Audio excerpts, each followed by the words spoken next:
इस सवाल में क्या कह रहा है, कह रहा है कि एक समांतर प्लेट संधारित्र को 500 वोल्ट तक आवेशित किया गया है। कितना विभव दिया गया है? V 500 volt. ये समांतर प्लेट संधारित्र है। ये बीच की दूरी क्या होती है? Small d।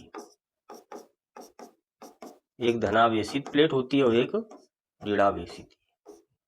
और ये प्लेट कहां से जुड़ी होती है? पृथ्वी से। ये बन गया क्या? संधारित्र। क्या कह रहा है कि एक समांतर प्लेट संधारित्र को 500 वोल्ट तक आवेशित किया गया। इसको आवेश दिया गया कितने वोल्ट का?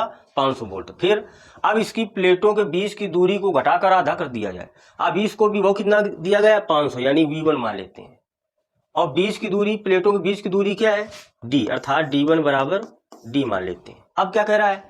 बीच की दूरी को घटाकर आधा कर दिया जाए। ये जो दोनों प्लेटें हैं, इनके बीच की दूरी अभी D है, तब विभव 500 वोल्ट है। अब क्या है? इनके बीच की दूरी को घटाकर आधा कर दिया जाता है। तो ये दूसरी दूरी दे रखी है, अर्थात D2। कितनी? पहली दूरी का आधा, यानी D/2।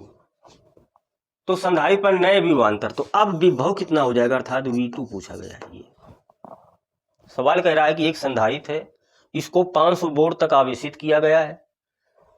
अब इसके प्लेटों के बीच की दूरी आधी कर दी गई, तो अब कितना विभव होगा?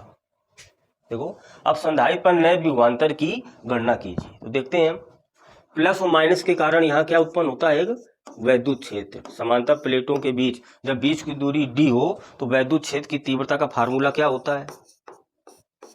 E बराबर V/d। और विभव भी दे रखा है, तो V बराबर इससे क्या आ जाएगा? तो V बराबर आ जाएगा E × d। अर्थात इसको हम V प्रोपोर्शनल क्या लिख सकते हैं? D। E क्या हो जाएगा? नियतांक हो जाएगा। तो देखो, पहली कंडीशन विभव कितना है? V1 और D1। ये दूसरी कंडीशन कह रहा विभव कितना होगा? अर्थात V2 पूछा है। तो और बीच की दूरी क्या कर दी गई? आधी, यानी D2 कर दिया गया है। ये एक में दो को डिवाइड करो तो V1/V2 बराबर क्या आ जाएगा? D1/D2। ये V1 कितना है? 500। V2 पूछा गया है। D1 का है, पहले कितनी थी बीच की दूरी इसकी? D। D2 कितनी हो गई? D/2। ये कैंसिल होगा, 2 ऊपर चला जाएगा, तो ये आ जाएगा 500/V2 बराबर 2 ऊपर जाएगा, 2 आ जाएगा। तो V2 बराबर क्या आ जाएगा? 500/2। तो V2 बराबर कितना आ जाएगा? 250 वोल्ट आ जाएगा। ये सवाल है।